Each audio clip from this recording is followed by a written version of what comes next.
So welcome everybody, back talking with Jim, and today we're going to talk about cameras and looking in the camera's eye. How does that sound? So Jim, what tips can you give people who are nervous about speaking on camera? Because there's nothing worse than almost talking to yourself on screen. I don't know. I don't enjoy it. I like to talk to people, but when you're sort of talking to yourself, or just how do you look at people in the eye when they're not in the same room as you? That's a really good question, Natalie. Thank you. And I think it's one of the challenges I've met with, with clients and with myself in the past is when you're talking to video and it's going to go onto YouTube or whatever channel, for posterity, sometimes the things that come up, the nervousness issues which can come up are that somebody's going to see, I don't know who's going to be watching this in the future. I've no idea. It might be somebody really nasty or somebody, wow, really powerful. And you get all this crazy inner talk going on. That's a separate issue, but it's a real one. And all of those have got root causes, but we're not talking about that here. So the simple practical approach is, so I'm looking at my camera now and it's basically kind of there. I'll just put my finger on the front, so it's just there. And if I imagine I'm speaking to a friend, a boss, whoever it is, somebody that I feel comfortable speaking to. So Natalie's on my screen down there just now, and the camera is on there. So I'm imagining I'm speaking to Natalie now, and imagine that person is literally couple of inches behind the camera, maybe about that far, behind the camera, and just speaking to them as normal, and almost just ignore the camera. Imagine you're talking to them just comfortably and relaxed. That is the best possible way to do it. But more to the point, you then come across as being authentic on camera, because I've seen this before and pointed it out in a training session which I was attending, and somebody was showing how to do it on camera. They'd just had some training, and I said, "Excuse me, can I just ask a question?" So it was a standard SLR on a tripod, in a big room, and I said, where is the energy of what that person is saying going to? What do you mean, Jim? Well, is it going into the camera? So go and try again. And several people went, oh my God, it's stopping short. And it was literally like they were afraid of the camera, or it was pushing their energy. So they were putting their energy and their message out, and it was going boom and falling on the floor before it got to the camera. So how that would look when somebody subsequently viewed it is, there's nobody home, there's a face moving, but the sound's turned down, or the energy. Does that make sense? It does make sense. It's quite interesting. I've never thought of it that way. It's fascinating, because what's the expression? Where your focus goes, your reality goes, or your energy goes. So how do you get your energy to go through the camera? Like I just said, imagine you're speaking to a friend the other side. So you're not looking at the camera, you're looking beyond the camera. Looking through the camera. Yeah. That's interesting. Interesting, because if you're staring at the front of the lens, if you've got, say, a camera with a long lens, that long, big one, then it's possible in some cases for some people that they would literally come across as not being present on camera, even though they're doing everything they've been trained to do.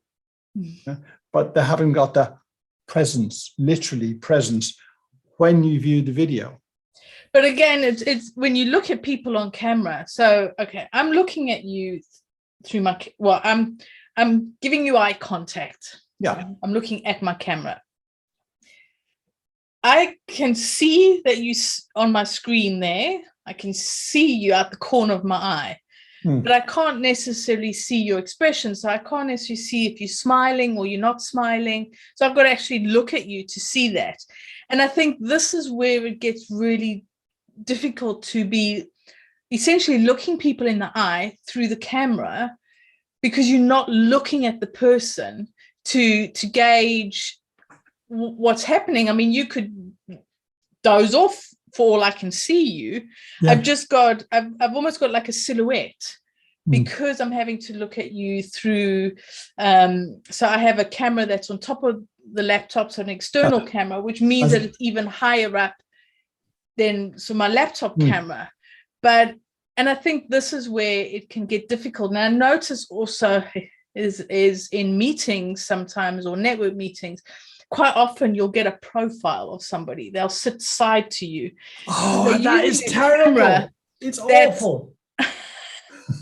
Even I was probably going to be like, but the thing is, they're using most probably a camera on a different screen, and they're looking at the screen where the people are. Yeah. And they're coming off as not talking to you. And nobody's told them. Nobody's told them. Actually, I don't do politics, but you remember all those MPs. You can see yourself. I can see myself. I mean, if I'm going to be seeing that, I will be able to see that inside. Don't they look? It's like, for all of 2020, and I would say halfway into 2021, there was in my experience, yes, I do watch TV sometimes, and all those MPs, that's members of parliament for people, non-UK people, who had got their £10,000 bonus to work at home. They should have had the very basics of a lapel mic in some cases, and a low-cost light, and B, a very minimal training to actually come across on camera. It was awful. I love these sometimes. Oh, what? These ones here? Oh, we mocking. No, well, no. I mean, it happens all the time. But if you go to, especially if you go to a network meeting, you're coming off as professional, and if you are talking to somebody like this, you're not having that connection. Now, you might see them on the screen, but you don't have the connection. Yeah. If you are like this to somebody and they can't see, some people are hard of hearing, they can't see your lips, they can't see anything. Yeah. So it is about, just think about how are you perceived by others? Well, it's simpler. Just do a practice recording on Zoom. Just look at your video on Zoom as though you're talking to somebody, or do a call with somebody else. After 2 years, we can't really have an excuse, can we, anymore, about being, not knowing how to be on Zoom? Oh, yes, we can. Because there's a lot of people. Windows behind people. Well, all you get is this like silhouette of somebody, and you can't see them. Because they're just this, it's like one of those old-fashioned Victorian pictures, isn't it? The black silhouette on the white card. Yes. Well, that's very true. But I just realized something when I was describing back at the beginning of this video about seeing somebody speaking to camera. They weren't on Zoom, so this was an actual video set up to actually subsequently be uploaded to YouTube. So all you've got in front of you is if I put my hands up, and so I can't see you and me on there. So I've just literally got the camera in front of me, and I'm looking at the camera only.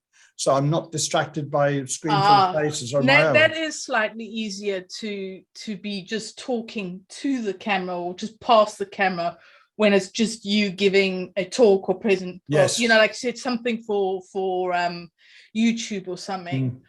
Yeah. But even if you're doing that, you still got to make sure what's behind you. Oh, absolutely. Are you seen clearly? Yeah. I mean, it doesn't have to be, you don't have to have all the fancy lights and the fancy everything. You can do it simply. Might be that you need to move a bit of furniture around. It might be that I have a couple of backgrounds that I've sort of worked out. But the one background I don't have is a window, for the simple reason is it just makes the silhouette and nobody can see you. There's no connection. Exactly. Yes. And this is one of the challenging thing, is to build this connection through camera. And even you can do it even if you are nervous to be speaking on camera. Absolutely, of course. Yeah. But if you are nervous on camera, just come back to as if you are speaking to your friend or a specific person literally just behind the camera. As if you were standing face to face, whatever comfortable distance apart, Just if you're having a conversation with them, and just literally imagine all that sea of faces on Zoom, they're off there in the distance somewhere. But like anything, it takes practice. It just takes finding what works for you, but be aware of how you are seen by others. And for me, especially in network meetings, you are wanting to be seen as a professional. So be professional. You can be professional. I don't mind what you're wearing on your bottom half of your clothes. If you are in your gym jams or shorts or what it is, that's fine. It doesn't matter what's not seen. But it is about just, how can people see you, especially if you want to promote yourself as a business owner. I think that's important. But not only that is when your visual, that little square box that people see, and it looks professional, you will start to feel more professional, but also you will start to feel more confident, because it's supporting you and not taking away from you. That's really important. So you do feel supported and in the right environment. But I would add that my perception is that during the pandemic, that people have gone very much more relaxed to the sort of, perhaps they're wearing the gym jabs, bottom half or whatever. They're very relaxed and mixed in with a percentage who are not aware of what they can and can't do to make things better and not have windows behind them. That the sort of standard of presentation has dropped well down. But it may not be the pandemic. It may be a more global sort of TikTok kind of influence. I think people have got much more relaxed. I remember with sort of towards the end of lockdown in 2020, it was like no cats, no dogs. I don't allow, through the lockdown, it was very strict. It was very much what you were wearing. It was very much don't let your cat in, or don't have a dog bark. Oh my God, the doorbell rang. That has become much more relaxed. I mean, I've seen cats and heard dogs on networking, even kids. And I think that's okay, because that is life. We're working from home. But I think even with that, sometimes my dogs will bark, or I've got a dog that squeaks when she wants something, and she, there's a couple of videos where I've got that on.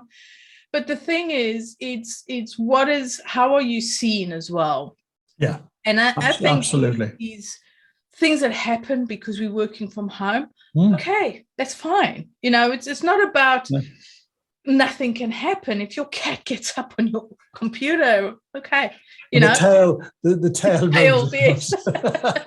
Well, then you just make a joke just quietly put them aside. But if you, I think it's the way you come across, the window at the background, the profile view, the not being able to see the full face. I think that is important. And maybe even a little bit about, I've gone through incarnations of my background, learning what is working, what isn't working. As one does. I've had a door, usually closed, but it's just, I think we see forward that we don't actually always realize what's behind us. And this is why we're doing this conversation, to help people to be aware of what's behind them. Or you can do like what Jim has done, and he has a background. Zoom has provided us with the ability to have a background. So we can't see what's behind you. Would you like to? You're welcome. I mean, it's not particularly exciting, but the thing is there is a choice to have a background if for whatever reason. I mean, I don't think it would work. And now you've put it on. Put it on blur. So just to give you a clue what's coming, and then there's my background. It was like a warm-up phase, wasn't it? Yeah, a bit like my world map with client dots all over the place up there, but backgrounds are fine. I think having backgrounds is it's nice to see where people work. It's nice to see, to a certain extent, it's nice to see what's happening in the background. I think there's having that balance. It's having that. It's that, yeah, it is. And I think also in the last two years or so, our tolerance, our humanity has come to the surface more, and we make greater allowance for people. There's still the question of needing to come across as professional, not like the sort of adverts on TV. And just letting standards totally drop. I think there is a difference. It's a fairly fine line. I mean, not like there used to be a TV advert for somebody being very embarrassed about their kitchen, and then they go and buy a fairly expensive one, and it looks all whoomy, That's you don't have to do massive amounts. It's just changing. It's some cases literally just changing the way your computer faces. Yeah, absolutely. And looking at the camera, if not beyond the camera, and not to the side. So it's little things like that are really very simple. It's not about redecorating and everything else. Definitely not. Yeah. When you go on Zoom, know what's behind you, and when you have a background that you're happy with, just make sure that's what you always have when you're behind. So it's been really great to chat about cameras and everything else. I love that tip about looking beyond the camera. But until next time, see you soon. See you in the camera.